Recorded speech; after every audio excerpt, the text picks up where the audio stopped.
Bye bye.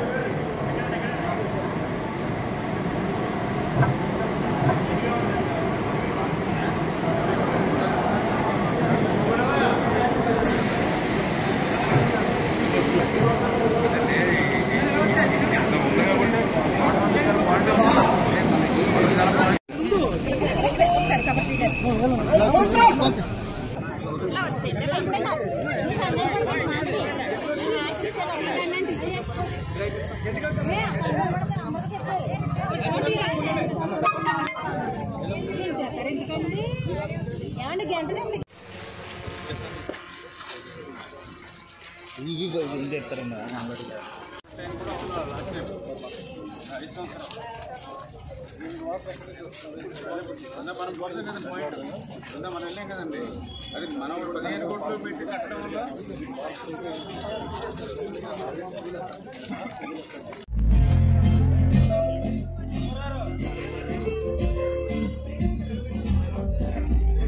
వేదిక మీదకి సాధారణంగా ఆహ్వానిస్తున్నాం. జలవనరుల శాఖ మంత్రులు మా నెంబర్ రమణ గారు, బీజేపీ మండల అధ్యక్షులు రమణ గారు వచ్చిన తర్వాత మరి ఏదైతే వీళ్ళ ఒక్కొక్కరి దగ్గర నుంచి 3,65,000 రూపాయలు గుంజుకున్నాడు. మరి 3,65,000 రూపాయలు పెట్టి వాళ్ళ ఇల్లు బాగు చేయలేదు. మరి అమౌంట్ తీసుకున్నారు మీ దగ్గర.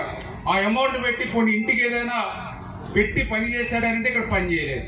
అంటే ఇక్కడ పని చేయలేదు కాబట్టి ఆ టిట్కో అకౌంట్లో అమౌంట్ ఉంటుంది కదా అని అనుకున్నాం. కానీ అధికారులకు వచ్చి చూస్తే అక్కడ ఖాళీ. అంటే సపోజ్ మన పాలకొల్లులోనే దగ్గర 140-150 కోట్ల రూపాయలు ఒక్క పాలకొల్లులోనే మీ దగ్గర లోన్స్ కింద తీసుకున్నాడు. మరి అదేవిధంగా రాష్ట్రంలో చూస్తే దగ్గర 4,000 నుంచి 5,000 కోట్ల రూపాయలు టిట్కో ఇళ్ళ మీద తీసుకున్నాడు. మరి ఆ డబ్బులు పెట్టి మిగిలిన బ్యాలెన్స్ వల్లైనా పూర్తి చేయాలి, అది చేయలేదు. అంటే డబ్బులు అకౌంట్లోనే ఉండాలి, ఖర్చు పెట్టినప్పుడు అకౌంట్లోనే లేవు. అంటే పేదలకి మహిళలకు ఇచ్చినటువంటి ఇల్లును కూడా తాకట్టు పెట్టుకుని ఆ తాకట్టు పెట్టుకునే డబ్బుల్ని కూడా దానికి ఖర్చు పెట్టకుండా అవి కూడా అతను వేరే వాటికి డైవర్ట్ చేసేసుకున్నాడని అంటే అతను ఎంత పేదల ద్రోహి, ఎంత మహిళల ద్రోహో అదే ఒక ఉదాహరణ.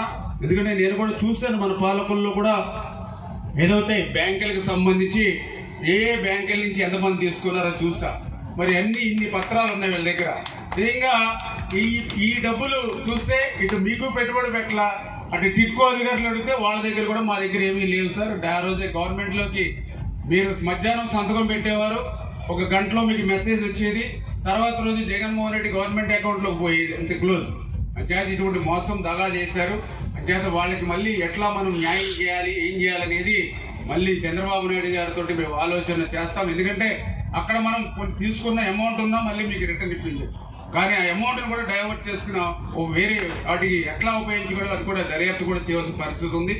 అదేవిధంగా ఇప్పుడు నేను కూడా చూసాం, ఏదైతే కొంతమంది మరి కొంచెం మమ్మల్ని విశ్వసించో మాట నమ్మో 640 మంది వరకు సంతకాలు పెట్టలేదు, బ్యాంకులకి పోలేదు. నేను వచ్చిన తర్వాత నేను చూశాను ఎంతమంది లోన్స్ తీసుకున్నారు, ఎంతమంది తీసుకోలేదంటే ఇంకా 640 మంది మాత్రం వరకు తీసుకోలేదన్నారు. ఒక రకంగా వాళ్ళు అదృష్టవంతులు.